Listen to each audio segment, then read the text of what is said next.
Hi everyone, I am an Xbox fan, and this is what I have to say about the price increases that came out recently, so let's get into it. This week is a massive week for gaming. Microsoft made a pretty big announcement. This comes in the wake of some of the pricing adjustments we've seen in the gaming industry following the price increases of the Nintendo Switch 2 and its games. If you are unaware of this situation, here's the TLDW. The Switch 2 launch price is going to be $450 in the US.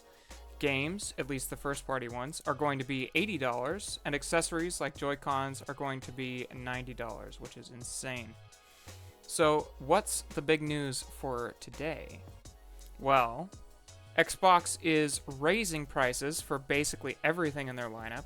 Consoles themselves are going up by $100, controllers are going up by $5, and games are going up by $10.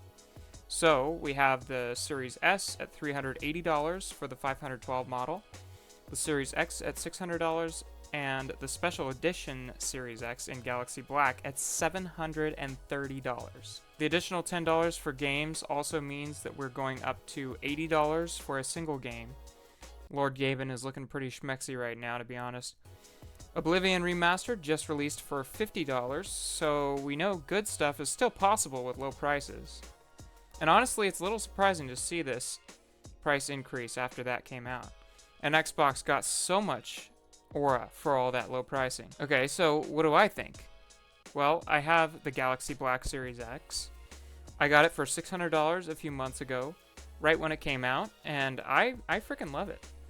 I will say, though, that $600 price tag was debatable when this thing came out. I thought it was justified because it would be more expensive to buy the regular Series X and a 1TB storage expansion card, so I bought the thing. Now that I have some time on it, I have to say it's one of my favorite gaming devices. There are a lot of features that make this thing great. Is it worth $730 though? Absolutely not. I would never buy this thing at $730. That's outrageous. $730 for a console that's halfway through its life cycle? Nah. That makes absolutely no sense. The same goes for the other SKUs. $600 for a console that's 5 years old is absolute insanity. That's one problem I have with gaming. It's getting too stinking expensive. You could make all the arguments you want about the value of the dollar, but I don't think any of that matters. Perception is everything. People will always see things over a certain threshold as an investment. When you get above a certain price, people start to weigh things more. That's the problem here. I have always held the opinion that value sells consoles. As soon as that falls off, you don't sell consoles. That's part of the reason I think this generation has done so badly.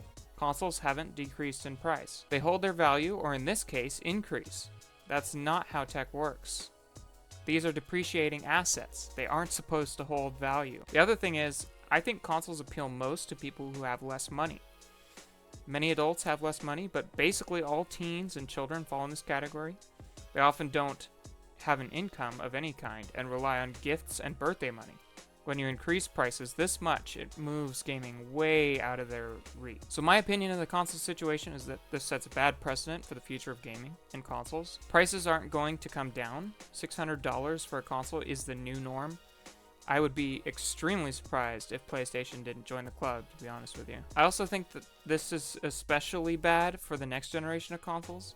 If current gen consoles are sitting at $600, what is the next gen going to look like? Are we going to have a $700 or $800 console? Is anyone going to buy this stuff?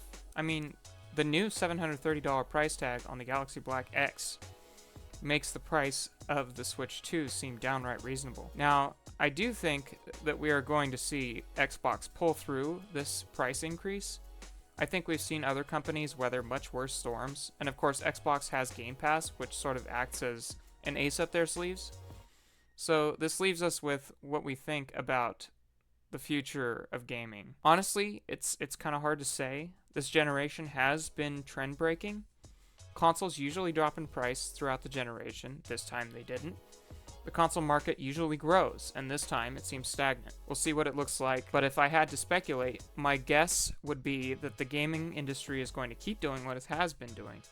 Overspending on large games that flop and offering ever-decreasing levels of value. I can't imagine a world where these major game studios collapse, but I suppose anything is possible. So what is my recommendation to you guys? Well, don't buy an Xbox right now. Don't get me wrong, I love the platform, but unless you're crazy, you should not spend $600 on a Series X. PC gaming is not much better, so I might suggest using what you have, or going used or last gen.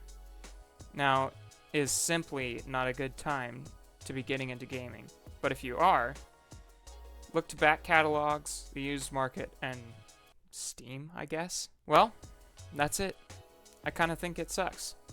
Nobody likes to pay more for something that they could have got for less yesterday. That's how it's always been. Despite my fanboyism of the Xbox platform, it's getting really hard to recommend. Anyway, that's all I have to say for this one. If you enjoyed this video, please leave a like and subscribe, and I'll see you all in the next one. Thanks for watching.